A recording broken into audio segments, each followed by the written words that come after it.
So, what stream of study should one choose to have a nice and prosperous and fulfilling career? When I was growing up, why only me?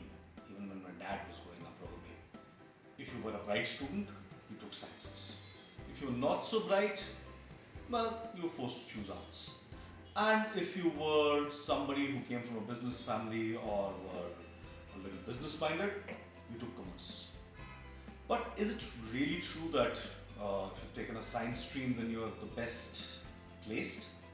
Well, here's a little bit of data. A recent survey the Times of India did clearly states that 40% of engineering graduates get placed, as compared to it, 77% of hotel management graduates gets placed. So you decide which stream is the best for you. I would suggest that stick to a stream which is in line with your interest. There are a whole lot of interdisciplinary careers that you can look at in terms of a prosperous career. For instance, you're really good at physics, okay, and you love sports. There it is, a career in biomechanics for you, okay. There is a multitude of careers like this, and I would, want you to go to a blog and read up on it.